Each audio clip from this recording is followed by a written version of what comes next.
أشهد أن لا إله إلا الله وحده لا شريك له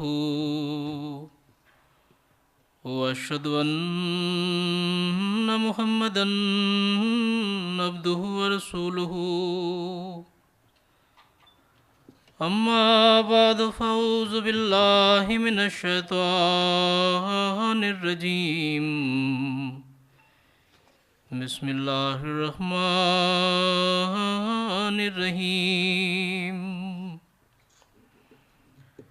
الحمد لله رب العالمين الرحمن الرحيم مالك يوم الدين إياك نعبد وإياك نستعين اهدنا الصراط المستقيم صراط الذين أنعمت عليهم غير المغضوب عليهم ولا الضالين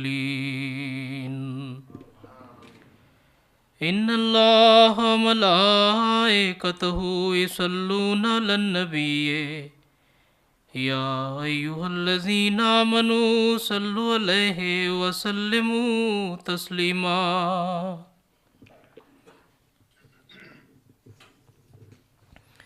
Dragi gosti, Assalamu alaikum warahmatullahi wabarakatuh.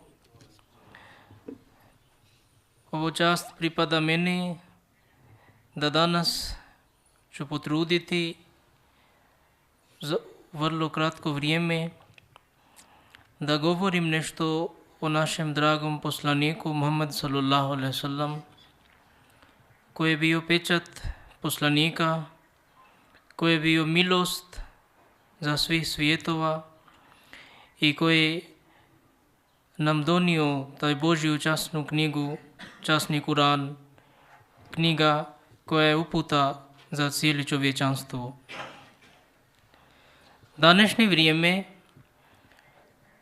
svaki dan kada mi vidimo i slušamo ili čitamo ove novine ili čujemo vijesti, da žalosno islamski svijet i pojedinačno neke muslimanske grupe radi neke stvari u ime Islama, u ime Muhammed sallallahu alaihi wasallama, ali kada jedan čovjek koji ima jedan malo razum i ko razmišlja sa svojim glavom, onda on odbaci njihova dijela i njihove praktice, ono što oni misli da ovo je kao mi radimo ili služimo časni poslanik sallallahu alaihi wasallam. Na primjer, današnje vrijeme mi vidimo da bilo gdje se eksplodira, onda musliman je optužen. Današnje vrijeme vidimo bilo gdje neka svađa, onda musliman je razlog za to. I ono što najžalosno je to da muslimanske uleme, oni do jedne mjere podržavaju takve aktivnosti, kao da u ime vjera čovjeku, odnosno muslimanu, je kao dozvoljeno da on može da ubije drugog čovjeka. U ime vjera muslimanu je dozvoljeno da on mrži onoga ko nevjernik ili ko ne prihvata islam. I onda kada mi vidimo takvu situaciju, takav okolnost okolo nas, i ako jedan pravi musliman za par trenutak, ako on bude razmišljao, da ako bi bilo ovako, ako bi ovo moglo, da naš draži poslanik Muhammed sallallahu alaihi wasallam se vratio na ovom svijetu za koji sat, za nekoliko trenutak, i ako on bi vidio da kada jedan čovjek, on ubije, odnosno jedan musliman, on ubije jednog nevjernika ili jednog čovjeka u ime Islama, i takve se pojavile dosta takve grupe među muslimanima, takozvanim muslimanima. I oni kažu, mi se borimo radi Islama, ovo je džihad. onda da li Muhammad sallallahu alaihi wasallam bi bio zadovoljan sa njima? Da li Muhammad sallallahu alaihi wasallam bi ih privatao i izdržio njihove takve dijele? Ali kada mi vidimo njegova praksa, onda praksa dokazuje da jednom Muhammad sallallahu alaihi wasallam i njihovi ashabi su bili na bitku i jedan čovjek, Osama bin Zaid se zvao, on kada u tokom bitka, u tokom taj rata, on je krenuo da ubije jednog čovjeka, jednog nevjernika. I taj nevjernik kaže la ilaha illallah Muhammad Rasulullah. I čim taj čovjek tako kao prihvatio islam, ipak taj ashab, on njega ubio, njega nije pustio. I onda kasnije taj čovjek, odnosno taj ashab je došao kod poslanika sallallahu alejhi ve sellem i kaže: o Božje poslanice, danas sam ubio jednog nevjernika ko radi strah, kada vidio da ne može da je spasi svoj život, on kao proglašavao kalemu i prihvatio islam, ali ipak ja sam njega nije pustio, nego sam ga ubio. Muhammad sallallahu alejhi ve sellem toliko se nalutio kada on slušao takvu silu događaja, ono što se desilo. I Muhammad sallallahu alejhi ve sellem rekao: da li ti si vidio njegovu srcu? Da li on od srce učio, prihvatio islam ili ne? Ti si čovjek, ti ne možeš da uđeš u nečije srcu. I ova je njegova kalema, njegova šahadat, njegovo prihvatanje islama će biti kao optužiti tebe na sudnjem danu. Onda taj ashab koji je izvršio ovo ubojstvo u tokom rata, on rekao kasnije, kaže: bilo bi bolje za mene da ja ne bi se rodio do tog dana kada se desilo taj događaj. To znači Muhammad sallallahu alejhi ve sellem taj milost, njegov taj ljubav prema čovječanstvu nikad nije dozvolio ni sebe, ni svojim ashabima, niti ni muslimanima da u ime vjera, da nama je dozvoljeno da ako neko čovjek ne slaže sa nama, onda mi da njega ubimo. To znači potpuno suprotno praksa od Muhammed sallallahu alejhi ve sellem. Današnje vrijeme mi vidimo u našem društvu da ima jedna velika razlika između siromašnih ljudi i između bogatim ljudima. I siromašni, bilo gdje on živi, ili u Europi, ili u Ameriku, ili u Aziji, ili u Arapi, svugdje oni se pate radi raznih problema. I koji su bogati, umjesto toga da oni izrazi svoj ljubav, svoju simpatiju, svoju pomoć da pruži njima, oni ih mrže. I čak ne voli da druži sa njima, ne voli da sjedi sa njima, ne voli da malo pričaju sa njima. Ali ipak oni nazivaju sebe muslimanom. Toliko je arapska zemlja, koliko kod im bogatstvo. Ali jednostavno ti ljudi koji imaju iskustvo, koji su živjeli u takvim državama, oni kažu da ovi bogati muslimani, ako oni budu išli u džennet, a kakva je njihova dijela, onda svaka životinja isto ima pravo da ide u džennet. To znači, ti siromašni ljudi, oni ne smatraju ovim bogatima da oni su kao muslimani. Zato što oni imaju taj oholost. Oni jednostavno mrže te ljudi koji nisu jednostavno poravno kao oni. Ali Muhammad sallallahu alejhi ve sellem, njegova praksa je bila druga. Jednom jedan ashab je došao kod Muhammad sallallahu alejhi ve sellema i kaže: o Božje poslanice, ja vas volim. Onda Muhammad sallallahu alejhi ve sellem nije obratio pažnju. Opet drugi put kaže: o Božje poslanice, ja vas volim. Muhammad sallallahu alejhi ve sellem nije obratio pažnju. I treći put, kada rekao: o Božje poslanice, ja vas volim, onda Muhammad sallallahu alejhi ve sellem kaže: da li ti znaš i šta govoriš? Ovo je jedan najteži zadatak, ono što ti si uzio za sebe. Ako voliš mene, onda moraš voliti ti sve siromašne ljudi koji živi okolo tebe. I traži mene i moju ljubav i moje zadovoljstvo među njima koji su siromašni. Zato što oni će biti sa mnom u džennetu. To znači Muhammad sallallahu alejhi ve sellem kao Božji poslanik, toliko veliki čovjek, on rekao: ako vi želite da pripadate meni, onda morate da pripadate onima koji su siromašni. Ako želite da ja dođem u vašoj kući, onda vaša kuća, vaša vrata treba da bude otvorena za oni koji su siromašni ljudi. Nije samo za oni koji su bogati. Jednom prilikom, dok je Muhammed sallallahu alejhi ve sellem sjedio sa svojim ashabima, dogodilo se da je prolazio neki bogat čovjek. Poslanik sallallahu alejhi ve sellem je pitao jednog od svojih ashaba, i šta misli o njemu? To znači da bogat čovjek je prolazio, onda on pitao svog jednog ashaba kako je njegovo mišljenje o onom bogatom čovjeku. Taj čovjek je odgovorio, on je imućan čovjek sa dobrim vezama. Kao taj bogat čovjek, on ima dosta veza sa bogatim ljudima i političarima i oni koji su imaju svoj utjecaj na društvo. Ako bi tražio ruku djevojke za ženidbu, zatim bi bio privaten. Ako bi posredovao u ime bilo koga, njegovo posredovanje će biti primljeno. Kratko poslije toga, to znači njegov ashab je rekao da ovaj bogat čovjek, ako on bude htio da se oženi sa bilo kojim djevojkom, svaka porodica je spremna da dozvoli da on može da se oženi, ako on nešto odluči, svi će privatiti zato što on je bogat. I onda, nakon toga, pored Muhammed sallallahu alejhi ve sellem je prešao još jedan čovjek koji je bio siromašan, obični čovjek. I Muhammed sallallahu alejhi ve sellem je pitao opet svoga sahaba da je šta on misli o njemu, o onom siromašnom čovjeku. Onda taj svoj ashab kaže, o Allah vjerovjesniče, on je siromašan čovjek. Ako on bi tražio ruku djevojke za ženidbu, zatim ne bi bio prihvaćen. I ako bi on posredovao u ime bilo koje osobe, njegovo posredovanje se ne bi uvažilo. I ako bi nastojao sa bilo kim stupiti u razgovor, nikakva mu pažnja ne bi bila posvećena.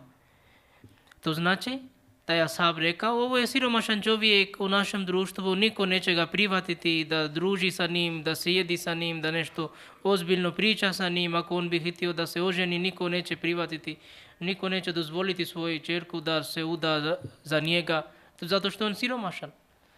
Onda Muhammed sallallahu alejhi ve sellem kaže, poslanik sallallahu alejhi ve sellem je rekao, vrijednost ovog siromašnog čovjeka je mnogo veća od vrijednosti zlata dovoljnog da se ispuni cijeli svemir.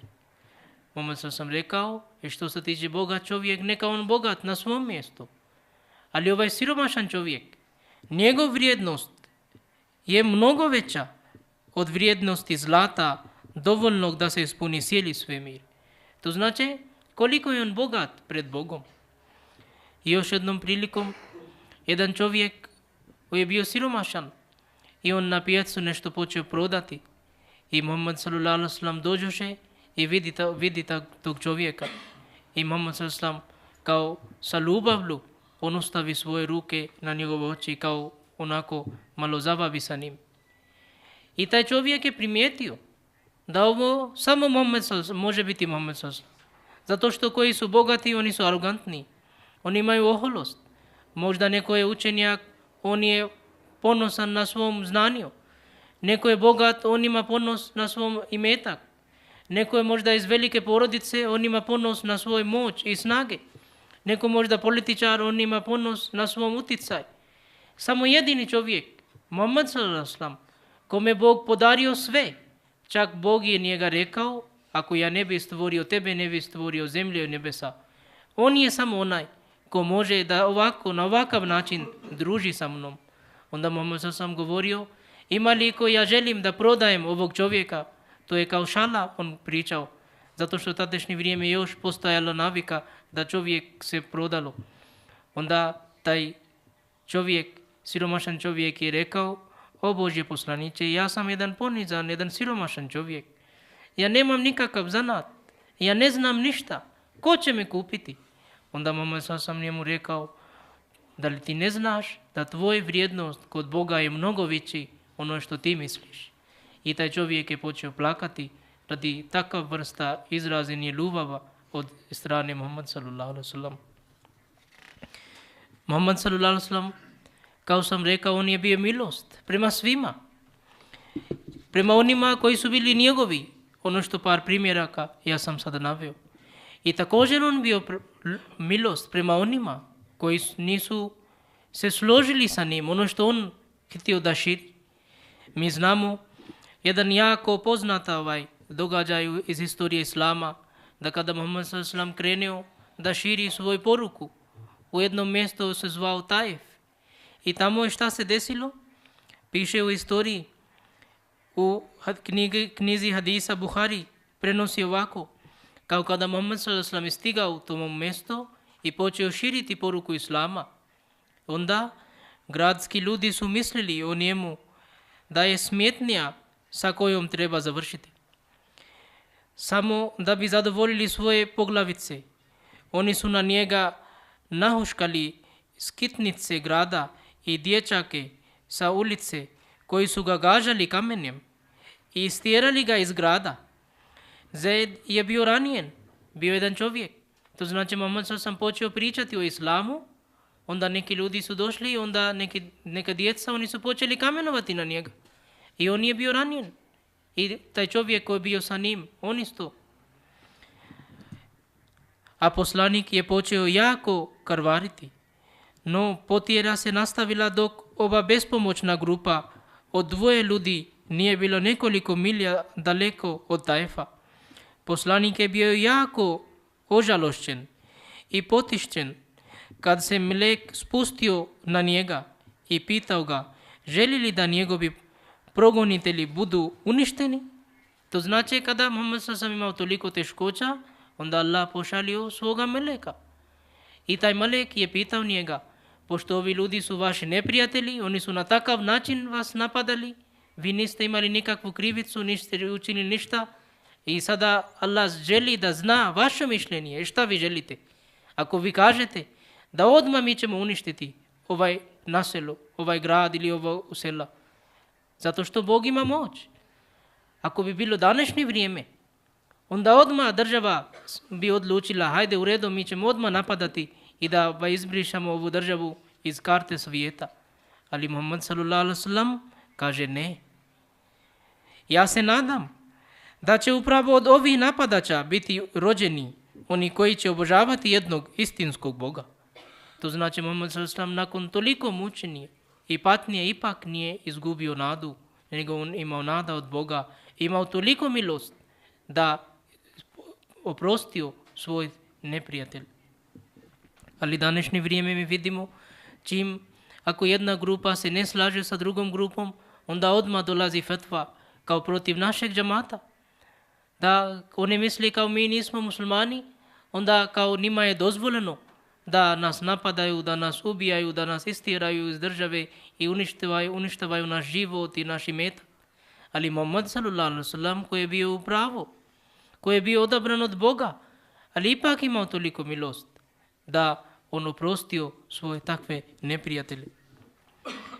Sadašnje vrijeme Islam je optužen, odnosno kao Muhammed s.a.v. Kao vi znate da ne prođe 6 mjeseci ili godinu dana, pojavi neka crtica i nasmijavajući na Muhammed s.a.v. iz neke europske, iz Danske ili iz Italije i tamo ovamo. I onda muslimani počnu reagovati na jedan ružnim način koji nikad nije dozvoljeno sa strane Muhammed s.a.v. Ako neko bude rugao Muhammed s.a.v. ili nasmijevao na njega, onda treba da mi vidimo kakav je bila njegova praksa iz njegov život. Da li u tokom njegov života, evo kao sam navio jedan primjer, ljudi su njega fizički napadali, ali ipak i oprostio. I Allah rekao u Kuranu, inna kafajnaka al mustahzein. O Božje poslaniče, ti ne sekiraj za tih ljudi koji nasmijaju na tebe, koji neće da prihvate tvoju poruku, koji stalno pokušavaju da unište tvoju poruku. Ali Allah kaže, ja sam dovoljan da ja ću štetiti tebe, čuvati tebe od takvog zlo. I u tokom života poslanika s.a.v. mi vidimo da jednom u Medini jedan čovjek koji je bio Jevrej i on došao i rekao jednom muslimanu kao Musa a.s. je veći poslanik nego Muhammed. I taj musliman se nalutio i on udario jedan šamac na njega. I onda taj Jevrij je došao kod Muhammed s.a.v. i se žalio i rekao, vidiš, tvoj jedan sljedbenik, ja sam rekao da Musa je veći od tebe, onda on kao se nalutio i udario mene i ja se žalim protiv njega kod tebe i ti sada sudi i šta treba.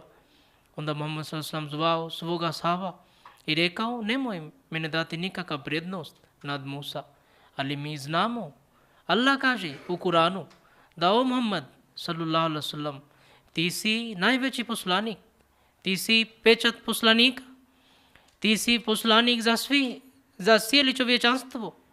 Ali za Musa mi znamo, a kako Allah objasnio njegov položaj i što se tiče između Muhammed s.a.v. i njega. On ima mnogo manji položaj od Muhammed s.a.v. Ali Muhammed s.a.v. ipak nije dozvolio radi milost i radi mir u društvu i ljudsko da se vrijeđa nekoga ko možda voli svoga poslanika ili svoga poglavara. Onda Muhammed s.a.v. rekao, la tufazziluni ala Musa. Da o muslimani, ako vi Jevriji, ako njima to smeta, da ako vi kažete da ja sam veći od Musa, onda prestanete, ne treba da tako pričajte. Onda to se uzrokovati nepravda, nered u društvu. Islam to ne voli. Islam sama znači mir. Islam sama znači pravda.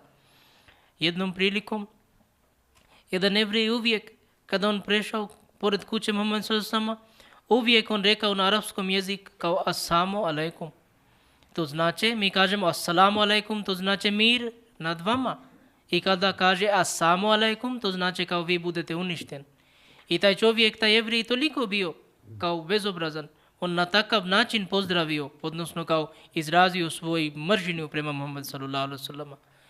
I onda njegova žena isto tako odgovorila, žena Muhammed s.a.v. isto odgovorila da ti isto budeš uništen, kao alaikum assalam.